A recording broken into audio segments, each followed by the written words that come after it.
مجھے یہ اعزاز حاصل ہوا ہے کہ میرا چینل بھارت میں بند کر دیا گیا ہے، یوٹیوب چینل بند کر دیا گیا ہے مکمل طور پر۔ اور اس میں کیوں بند کیا گیا ہے یہ بھی میں آپ کو بتا دیتا ہوں، اور خاص طور پہ، اور یہ ایک میرے لیے اعزاز ہے کہ ہم پاکستانی ہیں۔ اور یوٹیوب چینل میرا اس لیے بند کیا گیا ہے، وہ کہتے ہیں جی کہ گورنمنٹ آف انڈیا یعنی کہ مودی سرکار کی طرف سے یہ ہمارے پاس آپ کے خلاف پہنچی ہے کمپلینٹ، درخواست پہنچی ہے کہ آپ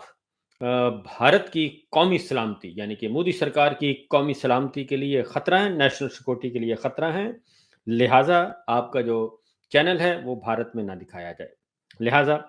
مودی سرکار کی یہ بات مان لی گئی، ظاہر ہے ان کے قوانین ہیں، جو بھی ہے بہت بڑی مارکیٹ ہے،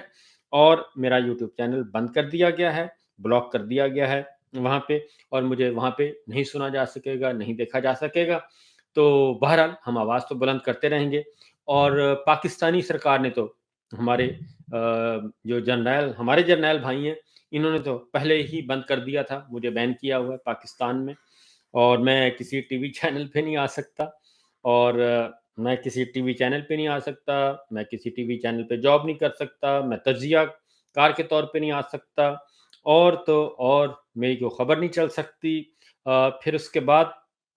بے شمار جھوٹے بے بنیاد فرسودہ قسم کے مقدمات پچھلے 3 سال سے درج ہو رہے ہیں، آج تک سلسلہ جاری ہے۔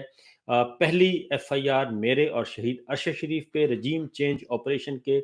فوراً بعد ہوئی تھی، 5 مئی کو، 1 نہیں، 2 نہیں، 3 نہیں، 4 نہیں، 5 مقدمات میرے اور شہید ارشد شریف پہ اور سمیع ابراہیم صاحب پہ درج ہوئے، ہم تینوں پہ، اور اس وقت سے لے کے آج تک یہ سلسلہ دراز ہے۔